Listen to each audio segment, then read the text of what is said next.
Hello friends, जैसा कि आप सभी को पता है कि बिहार सिविल कोर्ट मेंस में फ्रेजेस आएंगे, इडियम्स जो 5 मार्क्स से क्वेश्चन होंगे और जो फ्रेजेस दिए रहेंगे उसका मीनिंग भी बताना होगा, साथ में सेंटेंस भी कंप्लीट करना होगा।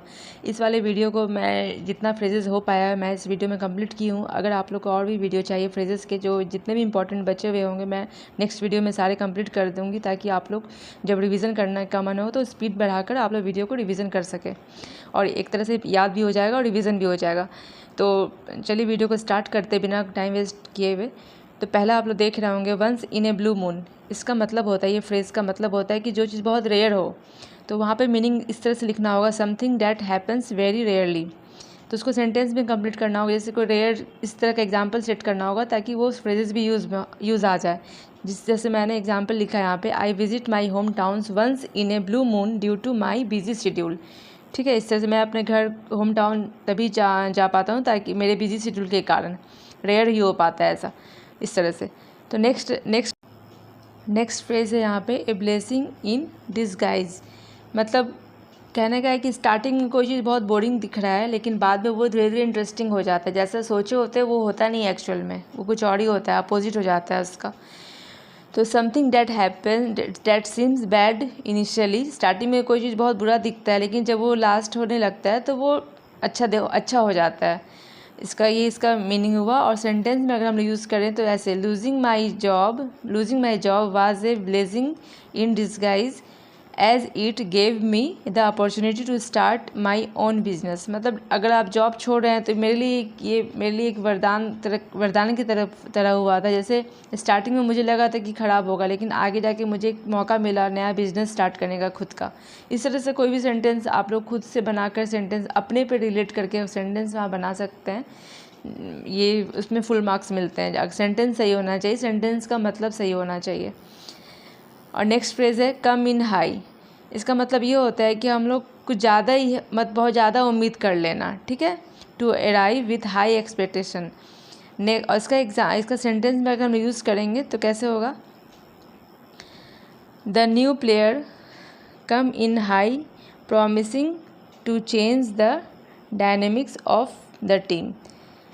मतलब क्या होता है ना कि जब कोई न्यू प्लेयर जब आता है तो वो मतलब स्टार्टिंग में वो चेंज करने का मतलब बहुत सा उम्मीद होता है कि चेंज होगा गेम में, ऐसा कुछ उसी तरह से उस तरह से एग्जांपल लिख सकते हैं कि जैसे किसी बच्चे को अगर किसी दूसरे स्कूल में एडमिशन किया जाए तो बहुत एक उम्मीद होता है कि बहुत उम्मीद कर लेते हैं हम लोग कि ये बहुत अच्छा होगा, इस तरह से।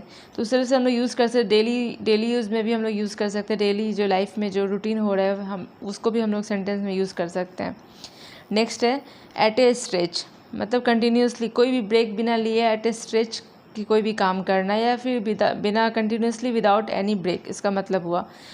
तो इसका अगर हम लोग सेंटेंस में यूज़ करें तो जैसे she can study for 6 hours at a stretch when preparing for exam. वो लगातार 6 घंटे पढ़ सकती है जब एग्ज़ाम का तैयारी कर रही होती है।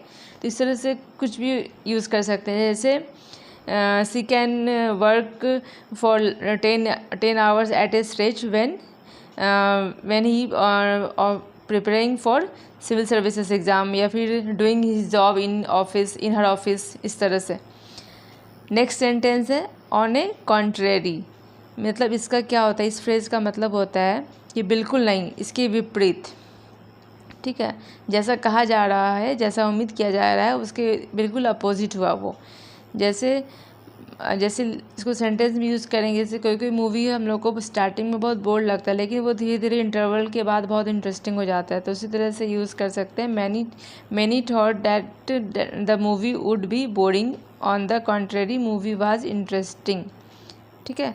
इस तरह से next phrase, not breathe a word. मतलब इसका होता है कुछ नहीं बताना, एकदम साइलेंट रखना, सीक्रेट रखना किसी भी बात को।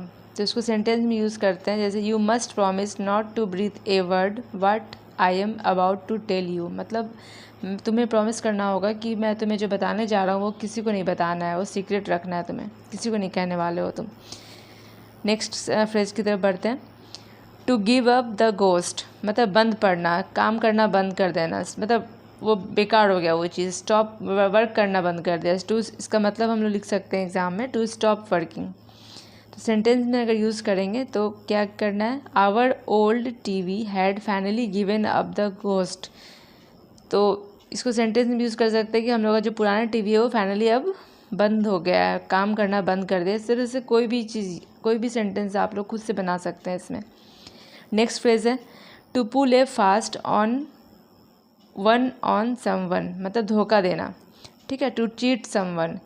तो इसका सेंटेंस तो बहुत इजीली बन जाएगा, जैसे no doubt someone had pulled a fast on her procedural matter, मैंने प्रोसेस मैटर, मतलब बहुत वो नो, इसमें कोई डाउट नहीं है कि वो जो है अपने जो मतलब वो मतलब किसी को चीट किए वो तो बहुत अच्छे तरीके से, मतलब एक प्रोसेस वे में किसी को चीट किया गया है, ठीक है।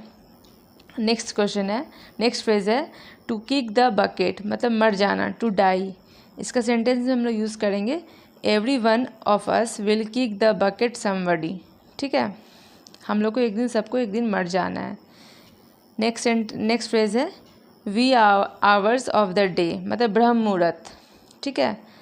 तो हम लोग जैसे इसका सेंटेंस आराम से यूज़ कर सकते हैं, I wake up daily at wee hours of the day, हम लोग मैं डेली ब्रह्म मुहूर्त में उठता हूँ, ठीक है। नेक्स्ट फ्रेज है डाउन इन द माउथ, मतलब निराश होना, to be depressed, disappointed. I have seen him down in the mouth because of failure, मतलब फेलियर की वजह से मतलब मैंने उसे निराश देखा, ठीक है, इस तरह से। और एक लास्ट फ्रेज है 12 number to take the bull by the horns. इसका मतलब क्या होता है ना कि to deal with difficult situation, मतलब करेजियसली, मतलब हिम्मत से हम लोग कोई भी टफ सिचुएशन को हिम्मत से जो हम लोग सामना करते हैं, उसका मतलब यही है इस फ्रेज का मतलब। तो इसको सेंटेंस में हम लोग यूज़ कर सकते हैं we have to take the bull by horns in every tough situation, हम लोग हर टफ सिचुएशन में हम लोग को हिम्मत से काम लेना चाहिए। इस तरह से 12 फ्रेज मैंने इस वीडियो में मैंने कंप्लीट किया है। तो नेक्स्ट वीडियो जो मैं लाऊंगी उसमें सारा फ्रेज जितने भी इंपॉर्टेंट और जो भी प्रीवियस ईयर में पूछे गए हैं तो उसको मैं सारे इस वीडियो में कंप्लीट कर दूंगी। तो आप लोग का वीडियो थोड़ी भी हेल्पफुल लग रही है तो प्लीज़ आप लोग लाइक कर दीजिए और मिलते हैं जल्दी नेक्स्ट वीडियो में, और तब तक के लिए जय हिंद।